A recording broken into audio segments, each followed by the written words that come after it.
હું તો ઓળખતો નતો એટલે ચૂપ રહ્યો.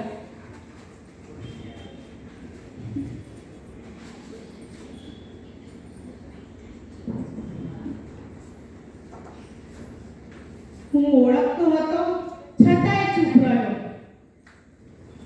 બોલો બાલિકાઓ, આ બેમાંથી વધારે મૂર્ખો કોણ? બોલો બોલો, કોણ? ઈશારો કરો.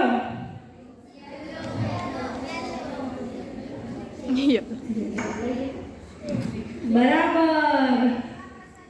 હવે જેની પોતાની પાસે શું છે એ ખબર ન હોવી એ તો મૂર્ખાયા જ કહેવાય.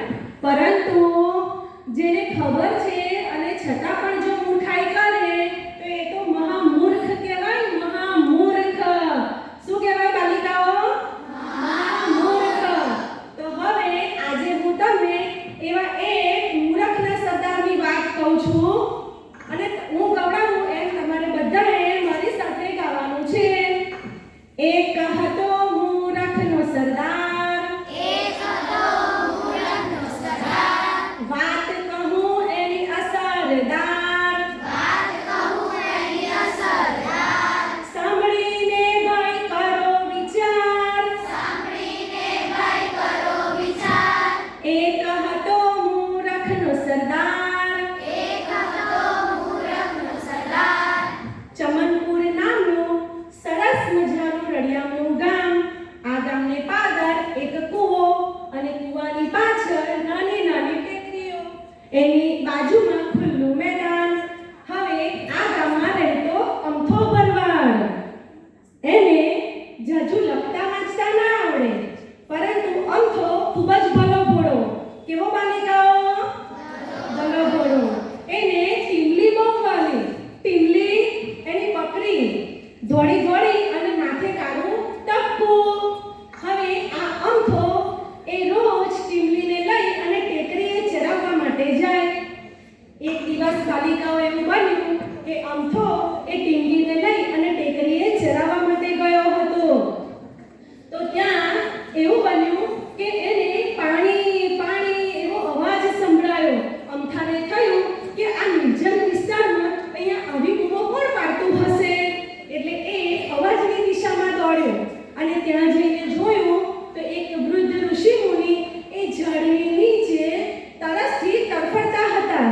એ એટલા અશક્ત હતા કે જાતે ઊભા થઈ અને કૂવામાંથી પાણી સિંચી શકે તેમ ન હતા. એટલે આ અમથો તો કેવો હતો બાલિકાઓ? હા, ભલો ભોળો હતો. એટલે એને દયા આવી અને એણે કૂવામાંથી પાણી સિંચી ગાળી અને પેલા વૃદ્ધ ઋષિને પાયું. વૃદ્ધ ઋષિ તો ખુશ થઈ ગયા અને ખુશ થઈ અમથાને આશીર્વાદ સાથે એક ચમકતો પથ્થર ભેટમાં આપ્યો. હવે અમથો તો એ પથ્થર લઈ અને જ્યાં ટીમલી ચરતી હતી ત્યાં આવ્યો. એને થયું હું આ પથ્થરનું શું કરીશ? એટલે એણે એ પથ્થર ટીમલીના ગળામાં બાંધી દીધો અને પછી એ ટીમલીને લઈ અને પોતાને ગામ પાછો ફર્યો. હવે ગામના પાદરમાં જ એને ગંગા શેઠ મળ્યા. કોણ મળ્યું? ગંગા શેઠ, હીરાના મોટા વેપારી. અને આ શેઠે અમથાને ટીમલી સાથે જોયો અને ખાસ તો ટીમલીના ગળામાં જે પથ્થર બાંધેલો ને એ જોયો. એટલે ગંગા શેઠે એને અમથાને પૂછ્યું, અલ્યા અમથા તું આ પથ્થર ચોથી લાવ્યો? એટલે પછી અમથાએ કહ્યું જે વાત હતી એ સાચે સાચી કઈ સંભળાવી. અમથો તો કેવો હતો બાલિકાઓ? ભલો ભોળો. એટલે ગંગા શેઠે કહ્યું કે હું તને 5000 રૂપિયા આપું તો એના બદલામાં તું મને આ પથ્થર આપી દે. અમથો કે ના ભાઈ ના, એ તો મારી ટીમલીના ગળામાં કેટલો સરસ લાગે છે. હું કઈ 5000 રૂપિયા માટે એ તમને ના આપું એમ કહી અને અમથો તો ટીમલીને લઈને ત્યાંથી ચાલી નીકળ્યો. હવે બીજા દિવસે સવારે અમથો એ જ્યારે ટીમલીને લઈને ફરી પાછો ચરાવવા જતો હતો ત્યારે ફરી પાછું કોણ મળ્યું? ગંગા શેઠ મળ્યા, પાદરે જ. અને ગંગા શેઠે પૂછ્યું કે અમથા તારે પથ્થર આપવો છે? અમથાએ ચોખ્ખી ના પાડી દીધી અને ત્યાંથી નીકળી ગયો. આમ 6 દિવસ સુધી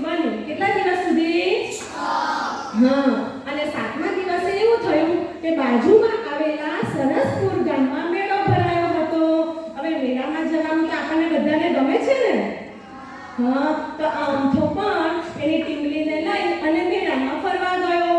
હવે મેળામાં ધનશંકર શેઠ આવ્યા હતા અને એ પણ હીરાના બહુ મોટા વેપારી. હવે અમથાની સાથે પેલી ટીમલીના ગળામાં રહેલો ચમકતો પથ્થર જોઈ અને એ સમજી ગયા કે આ કોઈ સામાન્ય પથ્થર નથી પણ કિંમતી હીરો છે. એટલે ધનશંકર શેઠે અમથાને એ પથ્થર વિશે પૂછ્યું. હવે અમથો તો કેવો હતો? ગળગોળો. એટલે એણે તો બધી જ વાત સાચે સાચી શેઠને કહી દીધી. અને પછી શેઠે તો એ હીરાના બદલામાં ધનશંકર અમથાને કહ્યું કે હું તને 1 લાખ રોકડા અને પાક્કું ઘર કરી આપું. હવે આ સાંભળી અમથો તો વિચારમાં પડી ગયો કે પેલા શેઠ છે ગંગા શેઠ એમણે મને કેટલામાં માંગેલો? 5000માં. અને ધનશંકર શેઠ તો મને 1 લાખ રોકડા આપે છે અને બદલામાં એની જોડે જોડે પાક્કું ઘર પણ કરી આપે છે. તો એમ વિચારી અને એણે તરત જ પેલો પથ્થર કાઢી અને ધનશંકરને આપી દીધો. અને રાજી થતો પૈસા અને ટીમલી એ બંનેને લઈ અને પોતાના ગામમાં પાછો ફર્યો. હવે ફરી પાછું એમને ગામના પાદરે જ કોણ મળી ગયું? અમથાને હા, ગંગા પ્રસાદ મળ્યા, ગંગા શેઠ. હવે એમને તો ધ્રાસકો પડ્યો કે અમથાની જોડે ટીમલીને જોઈ અને પણ ટીમલીના ગળામાંથી પથ્થર ગાયબ. એટલે ગંગા શેઠે અમથાને પૂછ્યું, અલે અમથા, પેલો પથ્થર ક્યાં ગયો? ત્યારે અમથો તો ભલો ભોળો. એટલે એને મેળામાં જે બન્યું હતું એ બધું સાચે સાચું ગંગા શેઠને કહ્યું. હવે ગંગા શેઠ કહે, અલે અમથા, તું તો અમથો જ રહ્યો. પેલો ધનશંકર શેઠ તને મૂરખ બનાવી ગયો, મૂરખ. એ કોઈ સામાન્ય પથ્થર નહોતો, પરંતુ એ તો કિંમતી હીરો હતો, હીરો. એના કરોડો રૂપિયા આપીએ ને તો પણ એ પથ્થર આપણને મળે નહીં. તો પછી આ સાંભળી અમથો તો ઘડીભર વિચાર કરવા લાગ્યો અને પછી ગંગા શેઠને કહે કે હું તો મૂરખ, કે એની કિંમત જાણતો નહોતો, પણ તમે તો છો મહા મૂરખ, કે તમે તો કિંમત જાણતા હતા અને છતાં પણ તમે મને ના સમજાવ્યું. જો તમે મને આ હીરાની કિંમત સમજાવી હોત તો મને પણ ફાયદો થયો હોત અને તમને પણ ફાયદો થયો હોત. બાલિકાઓ, શ્રીજી મહારાજે ગઢડા મધ્યના 57માં વાત કરી છે જે મને ભગવાન મળ્યા છે તે જે જીવ મારો સંગ કરે તેની આગળ હું કલ્યાણની વાત ન કરું તો મારું જ્ઞાન તે શા કામનું? બરાબર બાલિકાઓ? તો હવે તમારે બધાએ હું બોલાવું એમ તમારે મારી સાથે બોલવાનું છે.